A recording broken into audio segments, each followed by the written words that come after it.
Bismillahirrahmanirrahim. Assalamu alaikum my dear friends.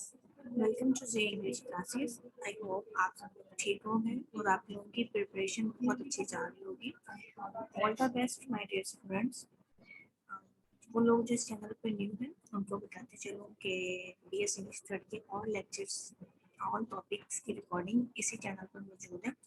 आप लोग इस चैनल को सब्सक्राइब कर लीजिएगा और डिस्क्रिप्शन बॉक्स में प्रीवियस ऑल टॉपिक्स की रिकॉर्डिंग है, उनको आप लिंक को क्लिक कर वो वीडियोस भी देख सकते हैं। लास्ट 2 लेक्चर्स में हम लोगों ने बात की थी इंफॉर्मेटिव एंड परसुएसिव स्पीकिंग की, को हम किस तरह से सक्सेसफुल बना सकते हैं, उनकी स्ट्रेटजीज को हमने डिस्कस किया था। आज हम लोग देखेंगे कि इंफॉर्मेटिव एंड परसुएसिव स्पीकिंग में हम अपनी ऑडियंस को कैसे एनालाइज करते हैं, कि किस तरह से हमें पता चलता है कि हम इंफॉर्मेशन जो प्रोवाइड कर रहे हैं वो हमारी ऑडियंस उसको कैचअप कर रही है, उसको अंडरस्टैंड कर रही है या नहीं कर रही।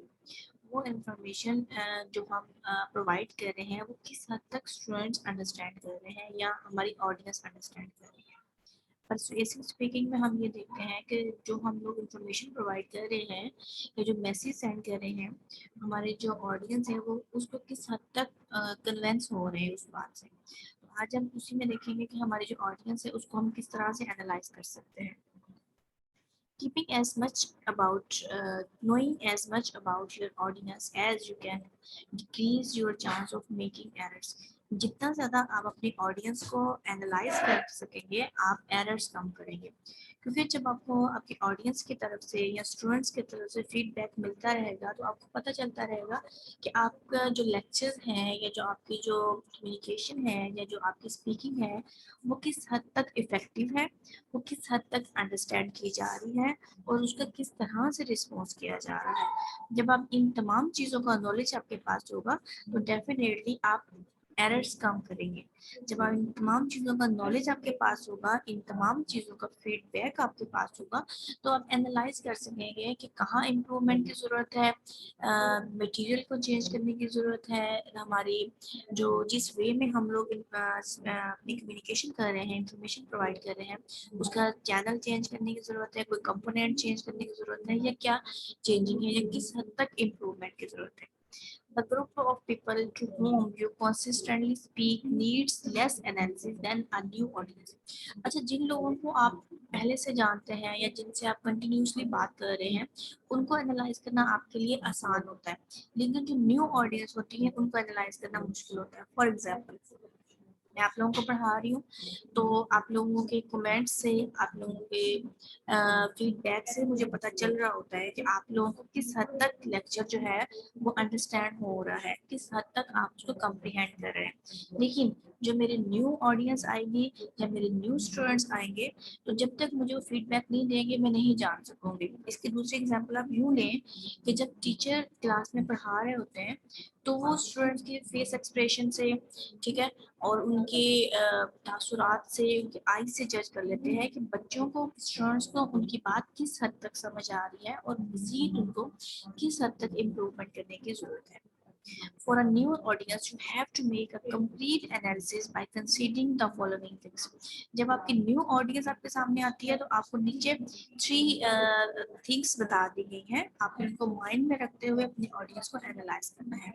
Number 1, degree of interest and attitude. सबसे पहले ये चीज़ आपने देखनी होती है कि जो इन्फॉर्मेशन आप प्रोवाइड कर रहे हैं तो क्या आपकी ऑडियंस का उसके अंदर इंटरेस्ट है, उनका एटीट्यूड है, वो उस चीज़ को गेन करना चाहते हैं या नहीं चाहते। क्योंकि अगर जब तक ऑडियंस का या स्टूडेंट्स का इंटरेस्ट ही नहीं होगा, वो विलिंग ही नहीं होंगे उस चीज़ को गेन करने के लिए, तो वो कभी भी उस चीज़ को अच्छी तरीके से कैप्चर नहीं कर सकेंगे।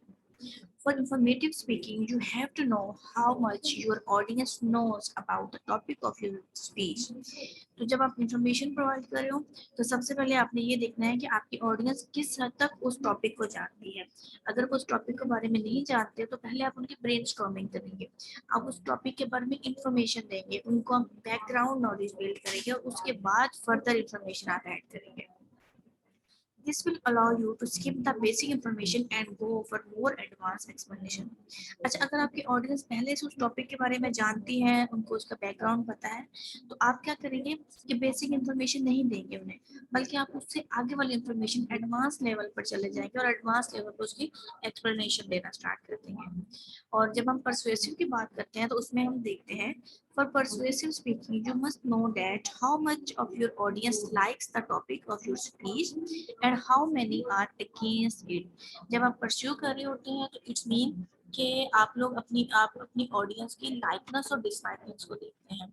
अगर आपकी ऑडियंस जो है वो नहीं उस टॉपिक को लाइक करती, तो आप जितना भी बोलते रहे वो आपकी बात से कन्विंस नहीं होंगे।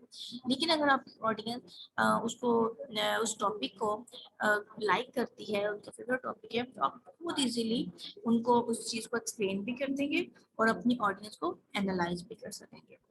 You also need to know the intensity of likeness and dislikeness. You can make the speech by discussing the common grounds or by comparing agreements and disagreements. तो जब आपको इस चीज़ का पता चल जाएगा कि किस हद तक इंटेंसिटी का लेवल क्या है, तो आप इजीली अपने डिस्कशन को कॉमन ग्राउंड्स में ले आएंगे। फॉर एग्जांपल कि मैं आप लोगों से डिस्कशन करती हूँ कि फिजिकल क्लासेस बेहतर हैं या ऑनलाइन क्लासेस बेहतर हैं, तो इसमें मैं देखूंगी कि जो बच्चे फिजिकल क्लासेस के फेवर में हैं, फिजिकल क्लासेस को लाइक करते हैं, तो डेफिनेटली वो उसी को सपोर्ट करेंगे, टॉपिक में इंटरेस्ट लेंगे। और जो लोग ऑनलाइन क्लासेस को प्रेफर करते हैं वो ऑनलाइन क्लासेस की स्पीच में इंटरेस्ट लेंगे और पार्टिसिपेट करेंगे। तो आपको सबसे पहली चीज जो अपनी ऑडियंस के बारे में जानना होती है वो होती है उनका इंटरेस्ट लेवल एंड उनका एटीट्यूड लेवल को जज करना।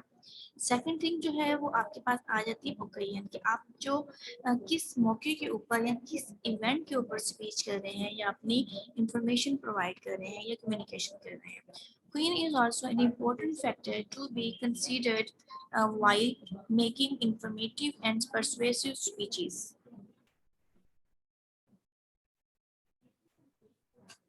It is easier for you to make a speech in your organization as you know